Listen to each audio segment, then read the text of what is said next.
that truly sets us free. With the light that leads the blind to see. Voice of the word, voice for the good, voice of the hope, voice of the need, voice of the word, TV. VWTV, ang telebisyon nga may misyon.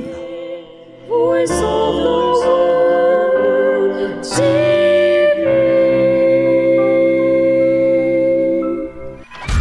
Kauguphan mga istihanon, kaugup hapag serbisyo, kabakyang hapag batonhan iyo mga pakyana, panginsayod, han mga impormasyon, bahinhan mga natatabo, kasinarangan samar, igdalagay, dinhiha programa, serbisyo provinsyal, kaugup niyo. Kaugup liwat hapag padayagan aton turismo ngan kultura ha Eastern Samar. Serbisyo provinsyal, kaugup niyo. Serbisyo provinsyal, kaugup niyo.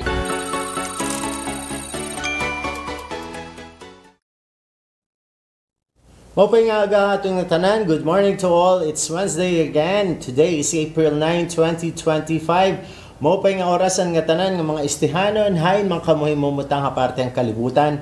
Alas 9 na liwat and we are on our 154th episode para hininga atong programa Serbisyo Probinsyal, kaugup niyo. Ako po ay Manny Arago.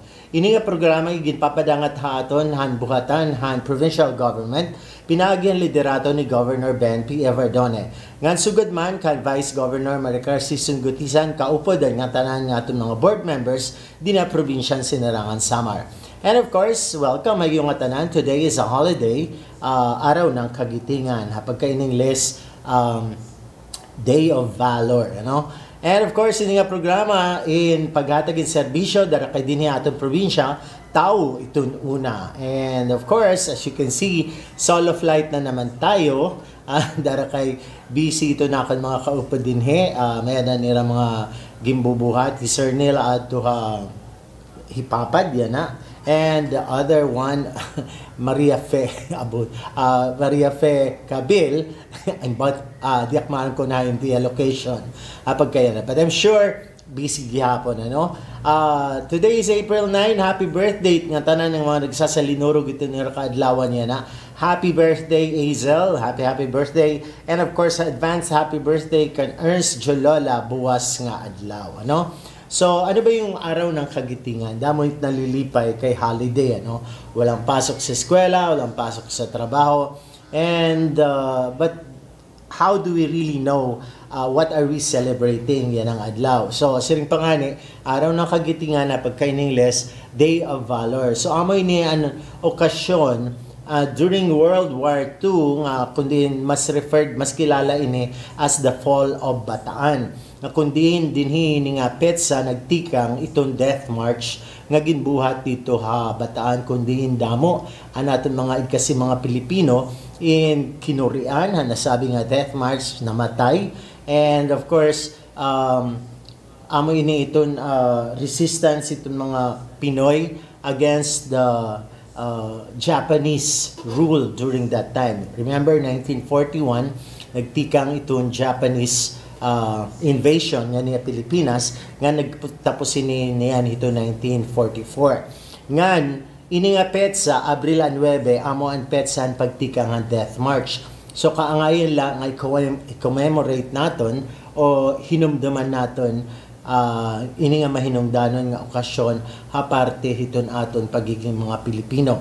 And through the years, medyo nabalhin itong pagselebrar hini nga okasyon dara kay nahitutuman hiton Semana Santa. But at any rate, it was during those years in 2004, 2009, and 2020 and 2023 nga na-move itong pag-celebrarhan araw ng kagitingan. But usually, it's always celebrated April 9. So, nasa ludar kita, hiton nga tanan nga mga nag-antos, nagbuhis sa nila kinabuhi para hininga adlaw during the start of the Bataan Death March. Nga dito naman na Bataan, ginbubuhat ito kinatuig nga pagsalinurog hini, pinagi iton. And the rest of you, hay man kamo na mumutang in the comforts of your home, kikita itong TV, kikita din ito niyo cellphone, pinagi natin Provincial Information Office FB page, ngan sugad man gihapon din niya Voice of the Word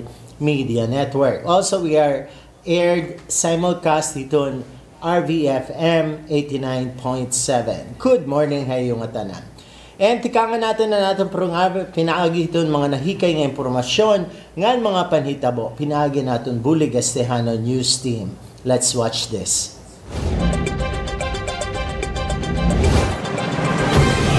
Ang pinakauring nga gios ang gobyerno provinsyal. Bulig Estehano News. Ang pinakauring nga balita ang sinarangan sa Samar. Bulig Estehano News. Makibalita, manginsayod, para baruan ang mga panhitabo sa probinsya. Kilala ang PTO Eastern Samar Media News Team.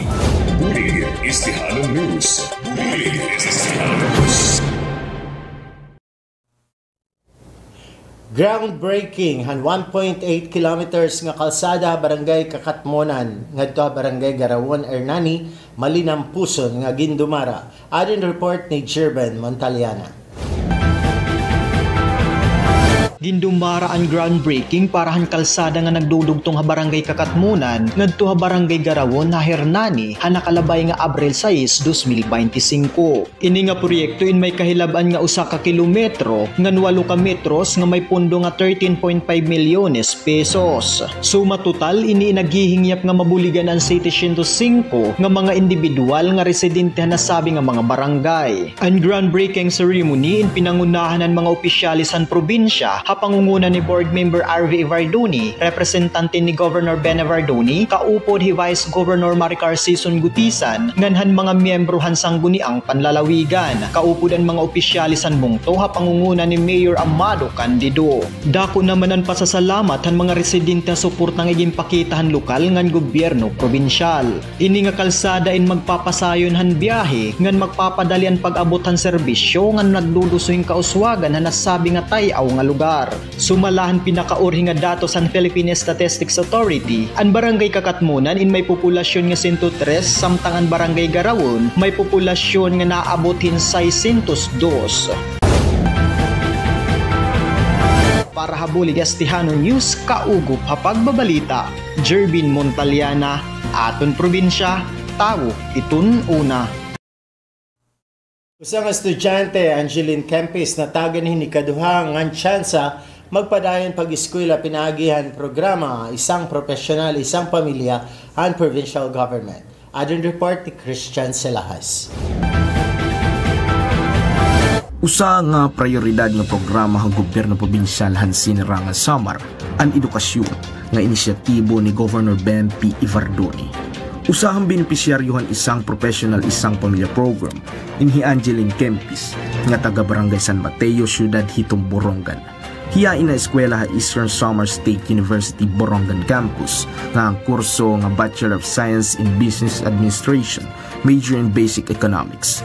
Subay kan Angeline in inudong hiyahing pag-eskwela darahang kakurian ham panginabuhi labi na hitong pinansyal. Hiya liwat in bungay ng usang broken family kundi in naging mas makuri pa haiya magturihing bulig para pagpa-eskwela. Nagbaguan niya tanan na nakakarawat ni Angeline kumu usa nga scholar han IPIPP. Hiya inatagan han iya sinisiring pa nga ikaduha nga tsansa pag-eskwela. Dako naman ang pasasalamat ni Angeline Kempis han mga nagpapaluyuhin nga scholarship agud hiyain makapagtapos han iya pag-eskwela. Nagtukan Governor Ben P. Ivardoni kanan mga nag-sponsor ni nga scholar. Nagpapasalamat han sugad hamon nga kapos nga naghatag hamon ning chance nga makahuman kami tang pag-eskwela nga man makapagtrabaho kami maupay nga makabulig kami sa among mga pamilya. Pinagyan isang professional isang pamilya program or IPIPP na nagtatamuyo nga higawas ang mga Estehanon ang kapobrihang pinaagi ng pagbulig hakada pobrihanon niya pamilya nga magkamayada usa nga professional. Parahan Bulig Estehano News kaugop ha pagbabalita. Christian Selahes, atong probinsya. Tawo iton una. Eastern Samar Hemodialysis Center padayon ang libre nga hemodialysis treatment hay katulong nga tuig para mga pasyente dinhi Eastern Samar. Added report ni Therese Casiliano. Ang Eastern Samar Provincial Hospital Hemodialysis Team kaupod ang mga pasyente inagkatitirok para igselebrar ang ikatulo katuig han padayon nga libre nga hemodialysis treatment para mga estehanon katuman ang selebrasyon han World Kidney Day. Ini ang pinangunahan ni Grace Ivardone, ang asawa ni Governor Ben P. Ivardone nga nagpaabot han pag-umiter ni board member RV Ivardone nga magpapadayon ang reliable nga libre nga bulig medikal. Kaupod hini nga selebrasyon ang pagpapahalawig hiton kinaadman mahiunong hiton mga sakit nga may kalabutan nga kidney nga kung papaano ini maiiwasan. Ini nga milestone inagmarkahin tulo ka tuig nga libre nga hemodialysis treatment ha mga pasyente sa Eastern Samar nga nagpapadayon hin paghatag hin masayon nga akses sa pag-ataman han kidney tika nang ginlunsad ini nga flagship program ni Governor Ben P. Ivardone han tuig 2022. Para kabulig Estehanon News, kaugo pa pagbabalita, Therese Casiliano, aton probinsya, Tawo, Dunun. Probinsya Sinirangan Samar, ginkilala como isang first-class province. Added report ni Sofia Javier. Eastern Samar ginkilala como first-class province. Basaran pinakauri nga gimpagawas ang Bureau of Local Government Finance ang probinsya Sinirangan Samar and ginkikilala como first-class na probinsya nga ginpadig-on ng Department of Finance Order No. 074 Series of 2024 epektibo diran Enero 1, 2025 hailarom han Republic Act No. 11964 o mas kilala nga Automatic Income Classification of Local Government Units Act. Mahuman makabot ang probinsya ang average annual regular income masakubin tulo ka tuig subayan mga ginkikinahanglan nga kantidad han Department of Finance ng Bureau of Local Government Finance nakabot ang probinsya ang pinakahataas nga level hin klasifikasyon hin pananlapi ang first class tikang ang una nga klasifikasyon nga second class. Ang Department of Finance may dali mga klasifikasyon base ang kantidad nga nakabot ang average annual regular income ang kada probinsya subayan mga masunod. First class kon 1.5 billion pesos o sobra pa, second class kon 900 million pesos o sobra pa pero ubusin 1.5 billion, third class kon 700 million o sobra pa pero ubusin 900 million, fourth class kon 500 million o sobra pa pero ubusin 700 million, and fifth class kon diri malapos ang 500 million. Ang kantidad hini nga klasifikasyon in iba parahan mga syudad ngan mga munisipyo. Para habulig Estehanon News kaugo pa pagbabalita, P. Javier, aton probinsya, Tao, iton una. Amad tan mga nahikay nga mga impormasyon nga notisya pinagyan naton bulig Estehanon News Team nga naton Provincial Information Office. Thank you so much. And of course, mabalikan natin programa kataliwan ng piperang mga pahinamdam. Kauguphan mga Estehanon, kaugup hapag serbisyo, kabahiyang hapag baton han iyong mga pakyana, panginsayod, han mga impormasyon, bahin han mga natatabo, kasinarangan Samar, igdalagay, dinhiha programa, serbisyo provinsyal, kaugup niyo, kaugup liwat hapag madayagan atong turismo, ngan kultura ha Eastern Samar, serbisyo provinsyal, kaugup niyo, serbisyo provinsyal, kaugup niyo.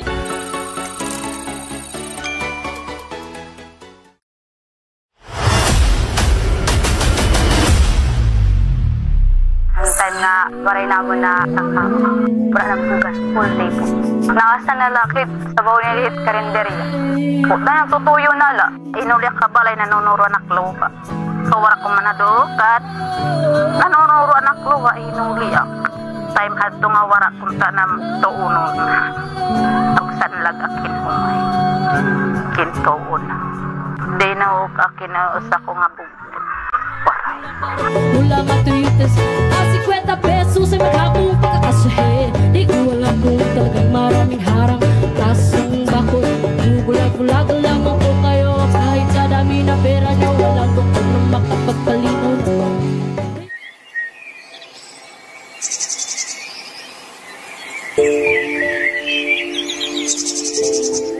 Karapatan para sa lahat kung ituring ang edukasyon. Ngunit ito man ay para sa lahat, di may kakailan na para sa marami ay mahirap pa rin makamit. Isa na rito ay si Mariela Cada, 20 taong gulang at naninirahan sa Barangay San Mateo, siyudad ng Borongan. Sa araw-araw ay kanyang binabaybay ang 12 kilometrong daan patungo sa kanyang paaralan. Bit-bit ang 50 pisong magdadala sa kanya sa lugar kung saan niya sinisimulang tuparin ang kanyang mga pangarap. Ako po ay Mariela Cada po. 20 po. Minsan may naisipan niyang tumigil sa pag-aaral dahil sa hirap ng buhay. Ngunit sa kabila ng mga pinagdadaanang hirap at mga pagsubok, pinili pa rin niyang magsumikap at magpatuloy sa pag-aaral. Dala ang pangarap na maiahon ng kanyang pamilya sa kahirapan. Makuri po. Kasi nakikita ko nga, kinukuri ang top parents. Tapos, danay akong kabugtuan. Dari pahira nagtutahid pag-eskwela. Parang gikukuri pag ngayon na ako naanon ko. Sanglit ak na laging bubuhat. Nining kamot ak pag-eskwela. Bisa kung danay makuri.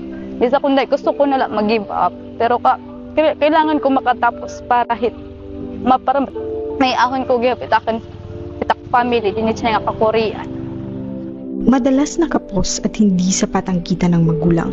Kung kaya ay may mga araw na papasok si Mariela na walang laman ang kanyang tiyan, walang baong pera at magtitiis na lamang sa libreng sabaw at toyo mula sa karinderya. Mairaos lamang ang isang tanghalian. Ang pinakamakuri po nga, maray ko na po na duduukan na mabulighaan. Kasi po ang time nga, din kukuri kami, pareham nag-iintindi.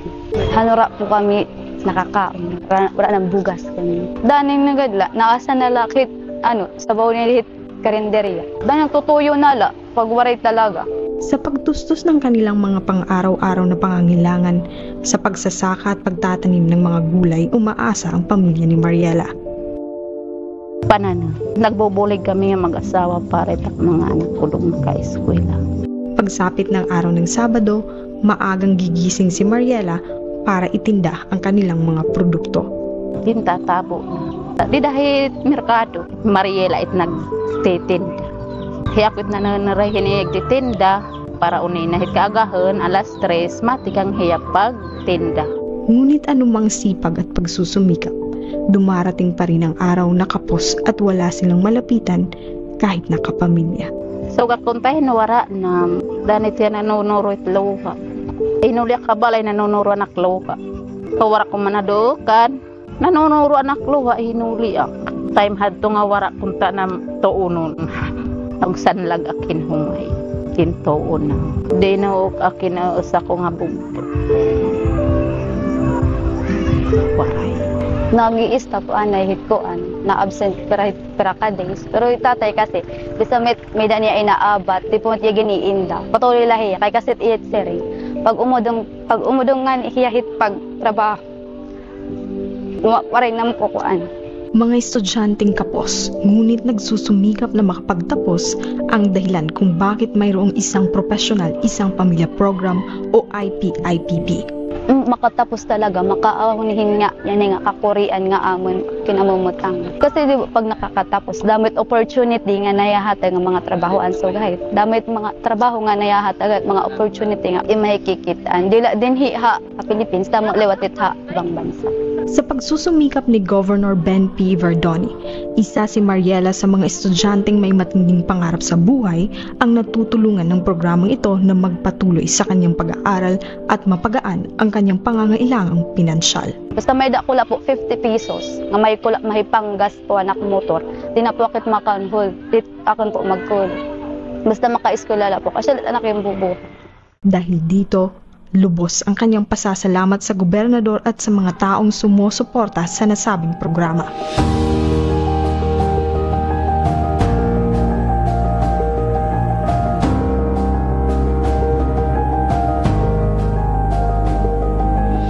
Pagpapasalamat ko, sobrang nga, didakoy nga salamat hay, kay kasi yan inigin ko nga scholar, pagbulig hit, mga sugahaamon nga, kinukuranit pag-eskwela. Dako nga salamat po ay yan bubuhat ni Ratanan para makabulig liwat haam. Para sa kanya, isa itong malaking pribilehiyo na ibinigay at tumutulong sa mga katulad niyang kapos at hirap sa pag-aaral. Diyak maarang, kung kunta, kung magpapaka-eskwela itak mga anak, o diri talagang danay na magiwawarae, danay mandaman may daw. Sa buhay ng maraming kabataan na nawawalan na ng pag-asa ngunit may pangarap na diploma, ang IPIPP o isang professional isang pamilya program ni Governor Ben P. Verdoni ay isang mahalagang kontribusyon sa bawat hakbang patungo sa kanilang mga pangarap. Maupay pakiramdam Kasi ako mamura ko talaga pinag-eskwela. Gusto ko takon mga anak magpakatangpos pag-eskwela. Kaya ko karayag kitak mga anak magpaka-eskwela talaga. Makatangpos sira kahit pubis kami. Kasi lahat inaaro kita akin mga anak. Mga kwento na nagbibigay ng pag-asa sa maraming pamilya sa Silangan, Samar. Sumusuporta sa mga pangarap tungo sa mas maginhawang buhay. Gidadakay ta pagpasalamat nga may da-scholar kahit paano nakabuli gihapon hit pag-eskwela hit aton mga anak. Kung wara da mahit, ambot kun unan unko kung magpakatangpos baytak mga anak ulit. Sobra nga didako nga salamat hay kay kasi yan inigin kuan nga scholar pagbulig hit mga sugahaamon nga kinukuran hit pag-eskwela. Dako nga salamat po hay.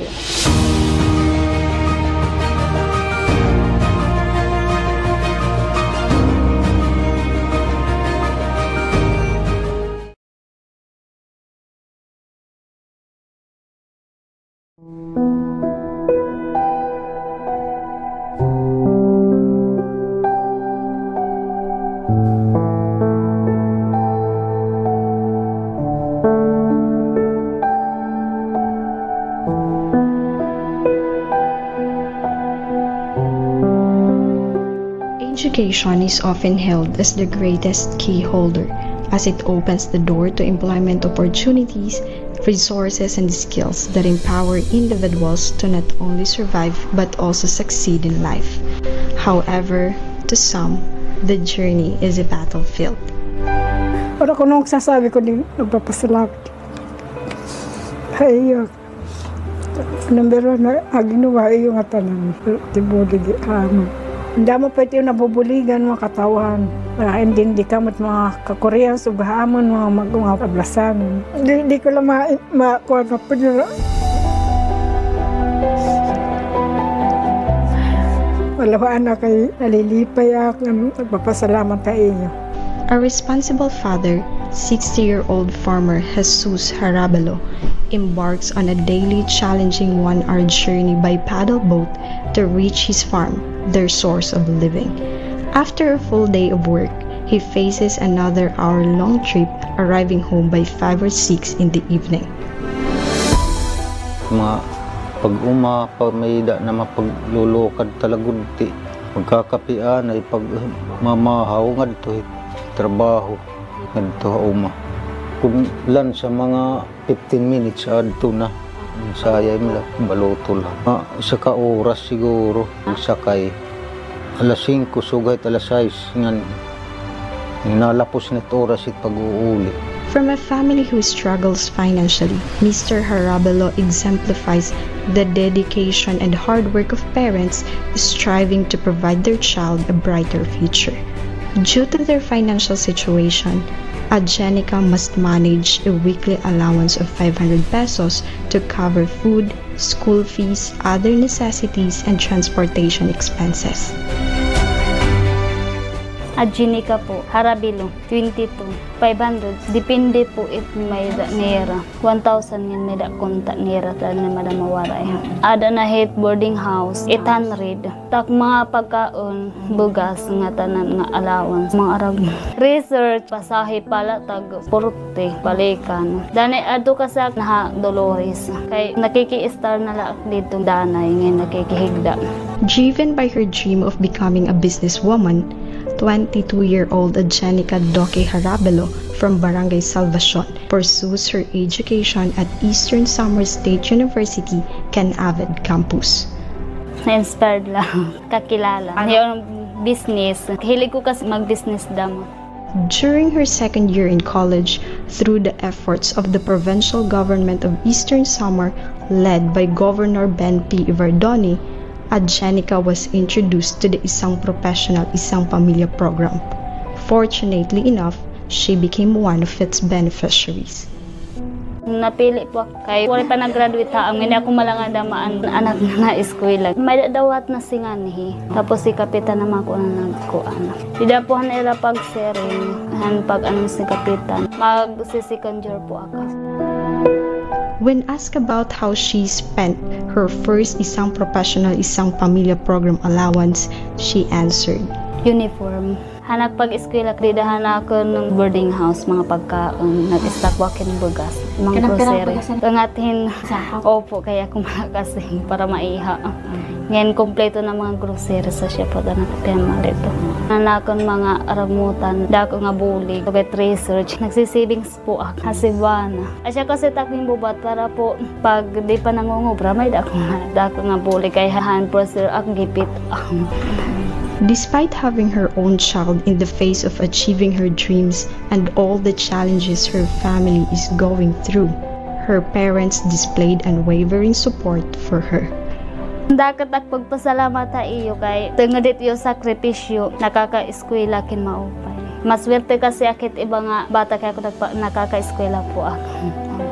As Jenica is now an isang professional, isang pamilya program scholar, the financial burden is now alleviated not just for her studies but for the whole family.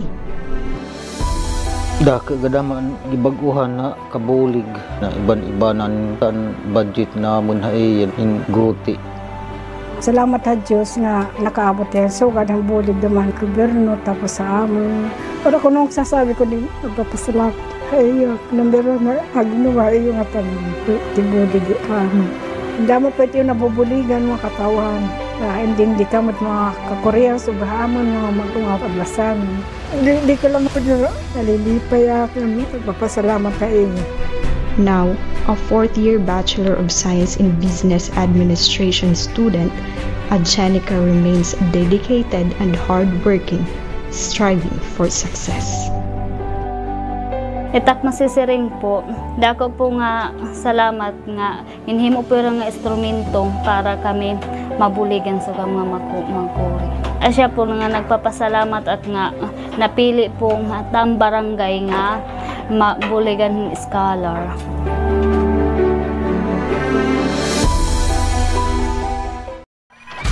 Kauguphan mga istihanon, kaugup hapag serbisyo, kabahyang hapagbaton han iyo mga pakyana, panginsayod, han mga informasyon, bahin han mga natatabo, kasinarangan samar, igdalagay, dinhiha programa, serbisyo provinsyal, kaugup niyo, kaugup liwat hapagmadayagan atong turismo, ngan kultura ha Eastern Samar, serbisyo provinsyal, kaugup niyo, serbisyo provinsyal, kaugup niyo.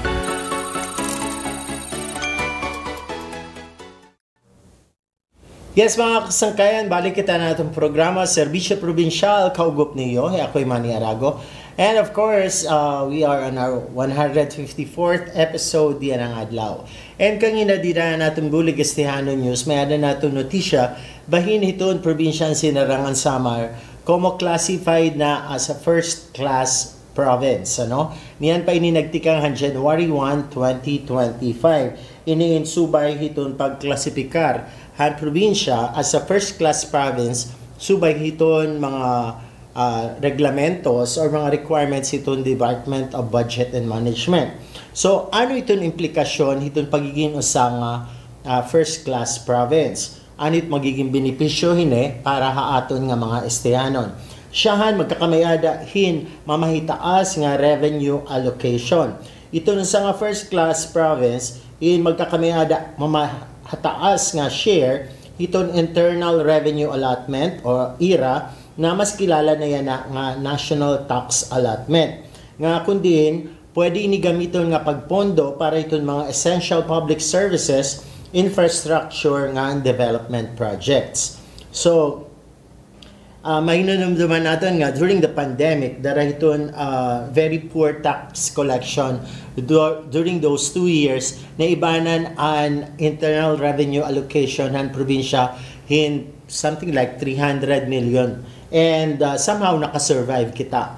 Ngayon como classified kita as a first class province, expected nga mas magmamahitaas pa iton aton national tax allotment para yan ang matuig.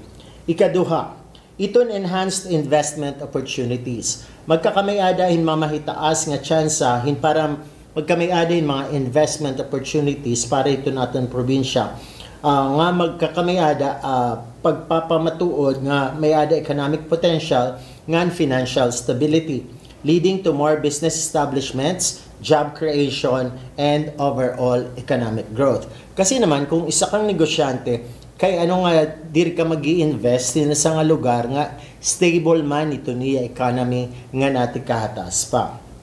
Ikatulo, magkakamayada natin mamadako nga access nga dahiton development funds. Itong first-class province qualifies for more funding and grants from both national and international agencies. So, mas mabubuligan kita itong national government ngan pipira nga mga international funding agencies para pagpatuman hito natin mga infrastructure projects, mga proyekto, programa, bahin nito na edukasyon, panlawas, nga pipira pa nga mga developmental programs.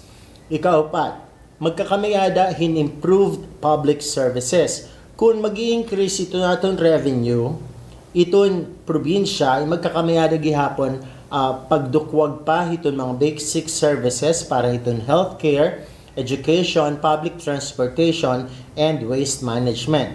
Nga kundiin, magre-resulta hinihin mamaupay nga kalidad hitong kinabuhi para hitong mga residente ha probinsya.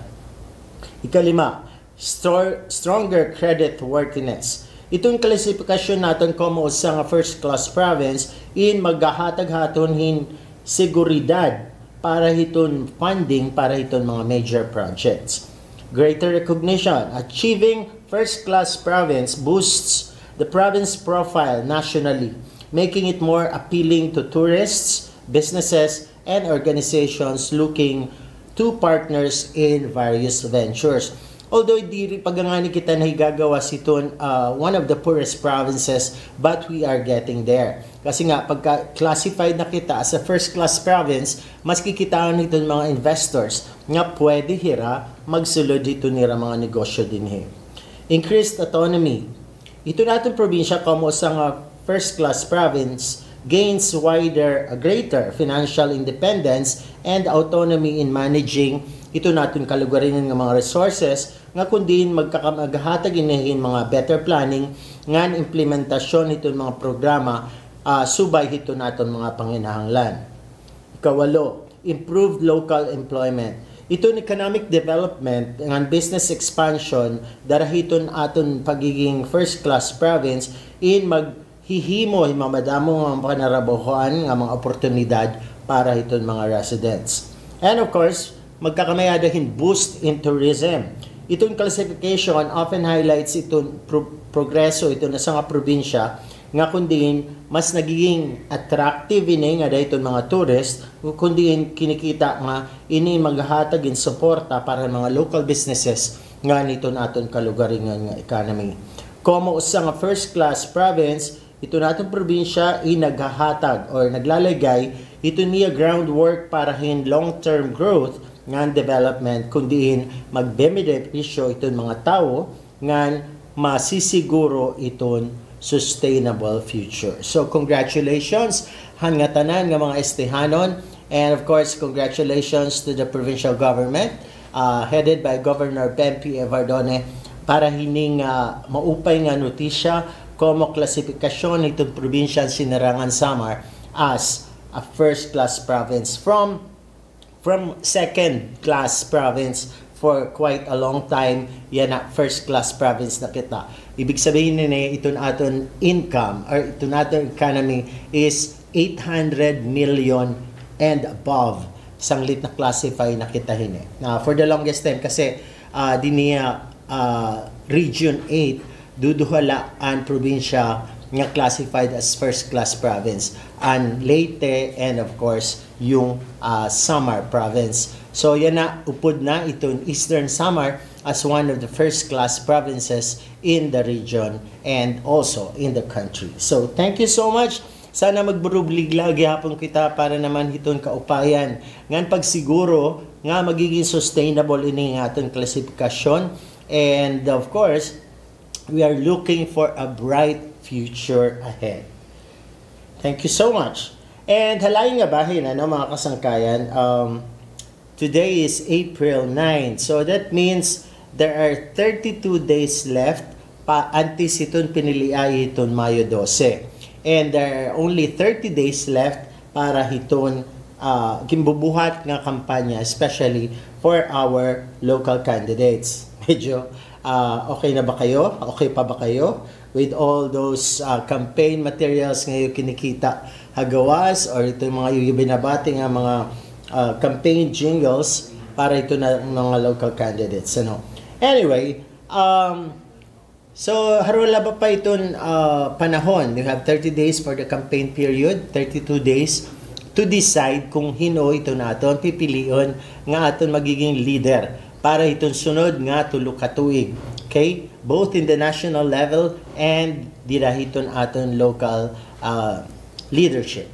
And para ito natin mga senador, we are to choose 12, no? 12. Pwede namang hindi kompleto kung wala kayong napupusuan sa lahat ng mga kandidato. You don't need to complete the 12. Para naman ito natin party list, you only have to choose one. Actually, ito yung nakakapahalaba. Ito natin balota. Dara itong kadamuhit mga kandidato para itong party list election. And we only have to choose one. Again, pwedeng kulang yung 12 senators, but wag lang sosobra. Okay? Same is true with our sangguniang palalawigan candidates. 5 kada usa nga distrito. For the first district, Borongan to Arteche, and second district, Maydolong, Tugiwan, including the appendix towns. And para naman ito natin makatagsa ng mga munisipalidad, you have 8 councilors, and of course, para naman itong syudad, we have 10. Okay, so we have a lot of time to be able to choose who will be our chosen leader para itong tiarabot nga piniliay. 32 dias pa antes mag-eleksyon, and we have a lot of time. So go out and listen to mga campaign events for both parties para mas masayurin kita kung hino talaga itong angay naton botosan. Actually, I've come to realize na ito naton edad, pero kabeses na kita binotos itong mga piniliay. Since pag edad natin 18 and 60 na kita, di ko na nga maisip kung pipirang mga eleksyon naton na partisiparan. And mind you, never pa ako nga inawan mga eleksyon. Kasi katungod ko iton, and it is also my right and it's also my obligation. Sanglit, diri ko kakaragan iton akon boto. Yes, uusal ako, pero somehow, iton uusa sometimes nakakapagpabay o gihapon ini kung ano ito nimo karuyag mahitabo, di ba? Time and again, diri man nga tanan na ako ni gibing botos nagdadaog, pero somehow proud ako nga nakapag-express ako akong kalugaringon, piniagi itong piniliay. Kasi asya man la talaga, ito nato nagiging partisipasyon in terms of choosing our leaders para iton masunod nga mga tuig. Ngan, pirmi, itating ginuhunaan sana, hindi rito natin kalugaringon. Sana we look into the welfare hiton nga tanan. Okay? Especially na good man, hiton mga nagkikinahanglan. In the past elections, damo na natin kinita nga nasudlan iton politikahin pipira nga mga personalidad nga kundiin wala natin problema kung hira na artista, sikat hira, kilala hira. Pero sana ito natin ginkukulawan iton ira kapasidad para hiton nga posisyon nga ira gindadalagnan. Okay, may ada mga pirnakaanyos nga naging opisyal ito natin nasod on a national level, pero somehow nagbabalik ito iba, nadudugan pa hiniba. So, we have to look into the track record. Ano ba ang nabuhat na nira kung hirain na kadaan ang posisyon? Tapos yun na, maluto, mabalik komo sa nga kandidato gihapon for the same position. Again, I have nothing against showbiz personalities, pero sana kitaan natin itong ira kapasidad nga itong ira track record nga nabuhat na. And with the exposure of everyone dito itong social media, kinikita man natin itong ira mga nabuhat na. And of course, may ada natin mga kilalang talagang nagtrabaho nga nagpakita itong ira concern nga dahitong kadamaan. So sana yun ang ating magiging basis for our choice. Hindi por kilala, kilala nimo como isang artista or isang sikat nga personalidad, asya na ito natin pipilion.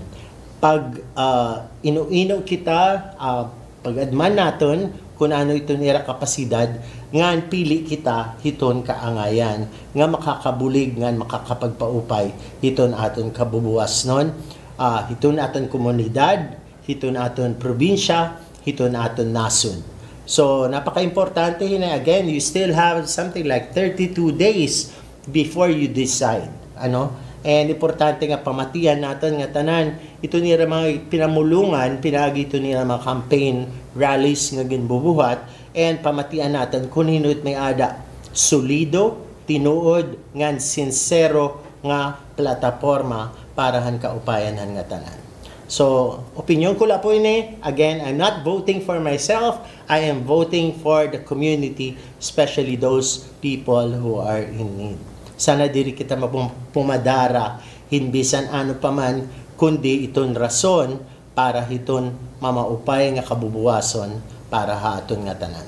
Mabalik po nato programa, Serbisyo Probinsyal, kaugup niyo, kataliwan ng pipira nga mga pahinomdom. Kaugup-han mga istihanon, kaugup hapag serbisyo, kabakyang hapagbaton han iyo mga pakyan, panginsayod, han mga impormasyon, bahin han mga natatabo, kasinarangan samar, igdalagay, dinhiha programa, Serbisyo Probinsyal, kaugup niyo, kaugup liwat hapagpadayagan aton turismo, ngan kultura ha Eastern Samar, Serbisyo Probinsyal, kaugup niyo, Serbisyo Probinsyal, kaugup niyo.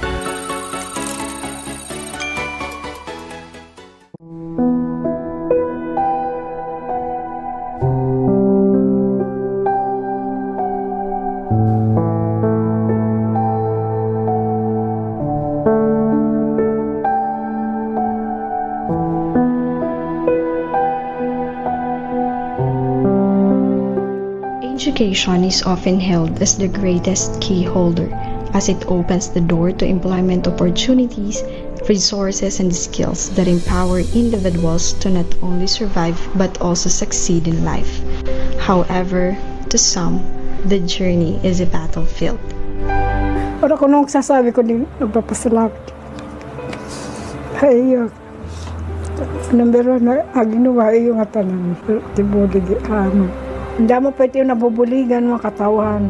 Hindi ka mga kakorean, sugahamon, mga ablasan. Hindi ko lang makuha na po nila. Walawaan na kayo, nalilipay ako, nagpapasalamat sa inyo. A responsible father, 60-year-old farmer Jesus Harabalo, embarks on a daily challenging 1-hour journey by paddle boat to reach his farm, their source of living. After a full day of work, he faces another hour-long trip, arriving home by 5 or 6 in the evening. Pag-uma, may da na mapaglulukad talagod ti.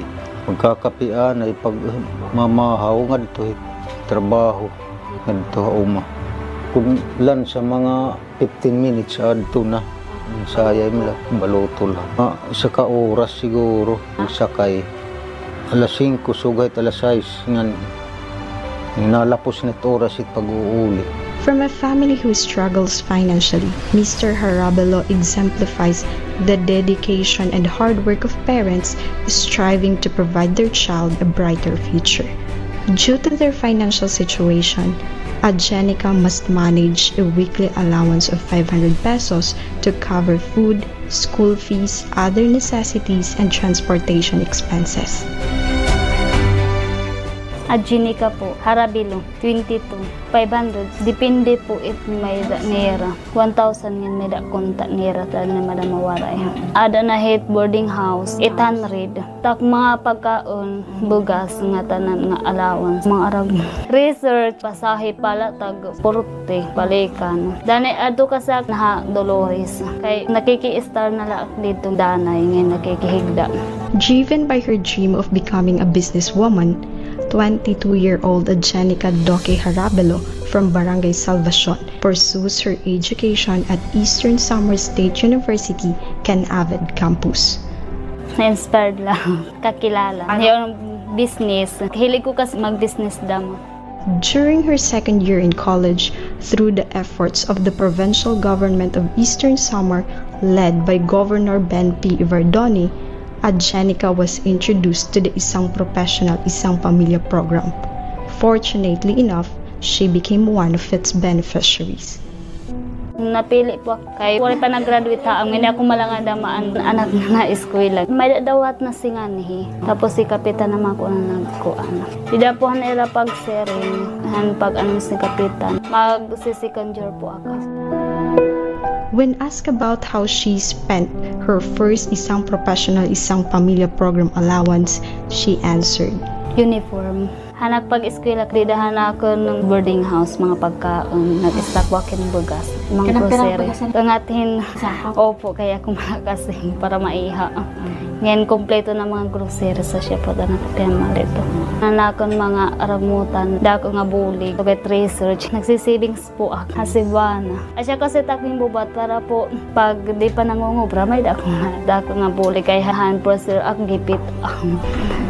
Despite having her own child in the face of achieving her dreams and all the challenges her family is going through, her parents displayed unwavering support for her.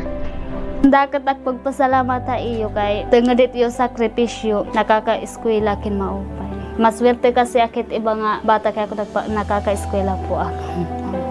As Adjenica is now an Isang Professional Isang Pamilya program scholar, the financial burden is now alleviated not just for her studies but for the whole family. Kagadaman gibaguhan na kabulig na iban-ibanan kan budget namun haiyan in guti. Salamat sa Diyos nga nakaabot yan. Sugad ang bulig naman gobyerno tapos sa amon. Para ko nung sasabi ko din, magpapasalamat. Ay, nambero na agnuwa iyo nga tanong. Tibulig amin. Hindi mo pwede yung nabubuligan mga katawan. Hindi ka mga kakorean, sugahamon, mga mga paglasan. Hindi ko lang pwede nalilipay ako. Magpapasalamat ka iyo. Now, a fourth-year Bachelor of Science in Business Administration student, Adjenica remains dedicated and hardworking, striving for success. Itak masisiring po, dako po nga salamat nga inhimo po nga instrumento para kami mabuligan sa mga makuri. Asya po nga nagpapasalamat at nga napili po nga tang barangay nga mabuligan scholar.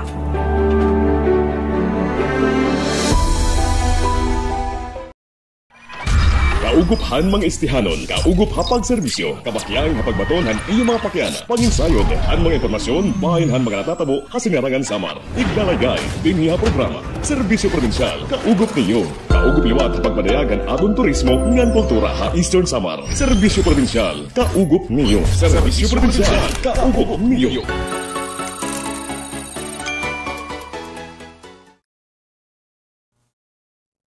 Yes, balik kita natin programa, Serbisyo Provincial, kaugup ninyo. And yan nga simana, Wednesday, holiday. Tapos sunod nga simana is already the Holy Week.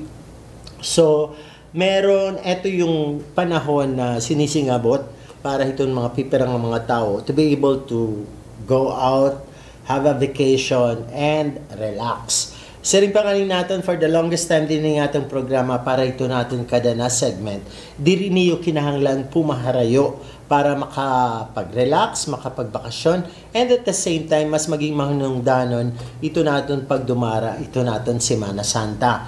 Okay? Hindi naman porque nagbakasyon ka, hindi na mo kinukonsidera itong kamahinungdanon itong okasyon, Holy Week.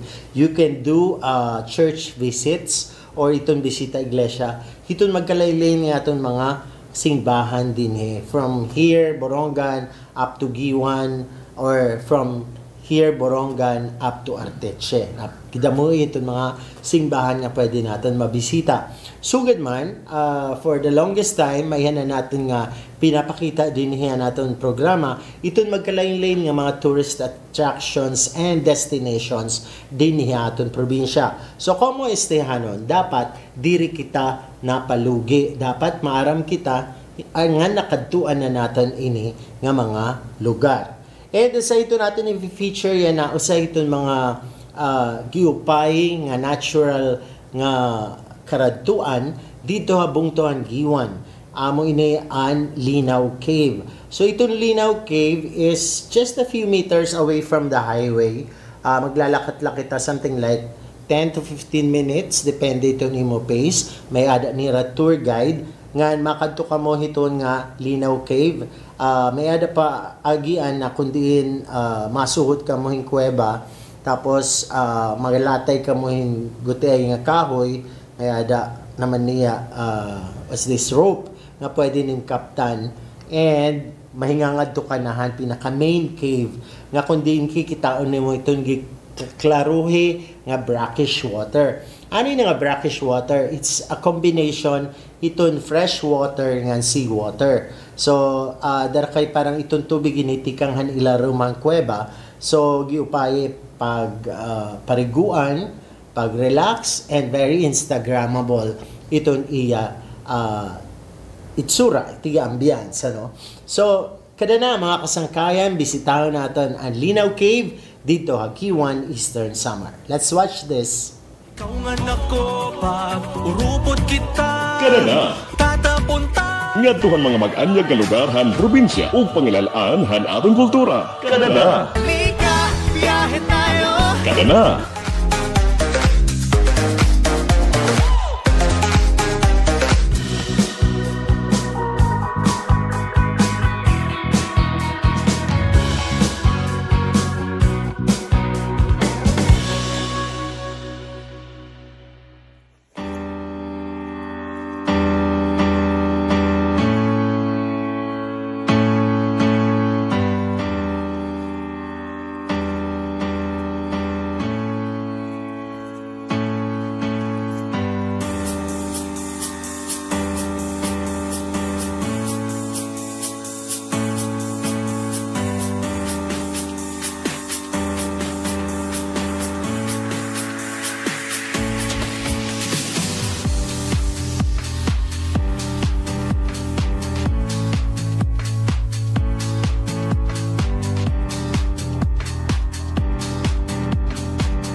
Yes, thank you very much, Sir Neil Alejandro Penarok, para naton feature yan na parahan kada na, courtesy naton Provincial Tourism Office. And sining pa nga naton kanina, kumayada niyo larang yan ang Semana Santa para at least makapag-bakasyon, makapag-nilay-nilay, makapag-ino-ino, para hindi mahinungdanon nga okasyon. Better spend that di dahiton natural nga environment. And one suggested location is that of Linaw Cave. Sirin pa nga ni, na-appreciate natin it pictures, iton videos, or mga nakikita natin it posts sa social media, o bisan din nga ating programa. Don't just take our word for it. Dapat may eksperyensyahan niyo mismo iton ini nga mga mag-anyag nga mga lugar. And reminder lang, if in case we go there, sana clay go tayo. Clean as you go, take nothing but pictures, leave nothing but footprints. Darakay dirilay kita iton maara mag-appreciate ini and reserve this sanctuary, natural wonder for the future generations and other guests that are to appreciate the said place. So, thank you so much. Amo ito ang Linaw Cave. Sana yung mga pamilya, mga magbabarkada, kung may ada larang, latub-tub drawing. Sana matuman. Ano? So, good luck and be safe na lang. Ito natin mga plano. Yan nga Semana Santa. Ngan, waray hiyo pa na natin news, kakulap nga adlaw, nagkamayada bisita itong probinsya sa Sinarangan Samar and the city of Borongan in the person of Senator Bam Aquino. May nunod natin nga Senator Bam Aquino, among principal author, free college education, especially nga dito natin mga state universities and colleges. Pinakaniya, Borongan City, binisita ni Eastern Samar State University, nakipagkita ang mga estudyante, Provincial Capitol Building, and of course, ngadahan City of Borongan, particularly Barangay Binuwangan, kakulap nga adlaw. So, ginlagay niya plataforma, nga kundiin, itong magiging focus itong iya, kandidatura na, even case he wins as a senator of the country, nga panarabahuan para hiton aton mga nagpakahuman na kolehiyo. So, good luck, Senator Bam Aquino, and mga salamat hanimo pagbisita ang probinsya ang Sinarangan Samar. Hangaran na akong mga kaupo din Hefe Cabil and Neil Pinarok. Salamat gihapon kan Jerben Monteliana, nga upod natin yan na, bisan holiday. And of course, sa natin technician din niya, Voice of the World Media Network, Renzo, thank you so much. And ang bumubuo ng Bulig Estehano News Team and yung Provincial Information Office headed by Roca Jane Salak. Thank you so much. Hayong nga padayon nga nagsusuporta ng atong programa. Until next Wednesday, this is our 154th episode. Enjoy the holiday, be safe, God bless, and thank you so much. Di niya atong probinsya, tao iton una, amoy niyan, serbisyo probinsyal, kaugup niyo. Kauguphan mga istihanon, kaugup hapag serbisyo, kabakyang hapag baton han iyong mga pakyana, panginsayod, han mga impormasyon, bahin han mga natatabo, Kasinarangan Samar, igdalagay, dinhiha programa, serbisyo provinsyal, kaugup niyo. Kaugup liwat hapag madayagan atong turismo, ngan kultura ha Eastern Samar, serbisyo provinsyal, kaugup niyo. Serbisyo provinsyal, kaugup niyo.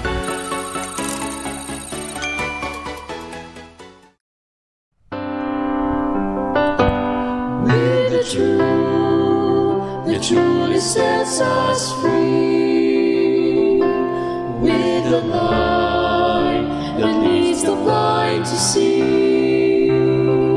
Voice of the word, voice for the good, voice of the hope, voice of the voice of the word, TV. VWTV, ang telebisyon nga may misyon. Voice of the world, TV.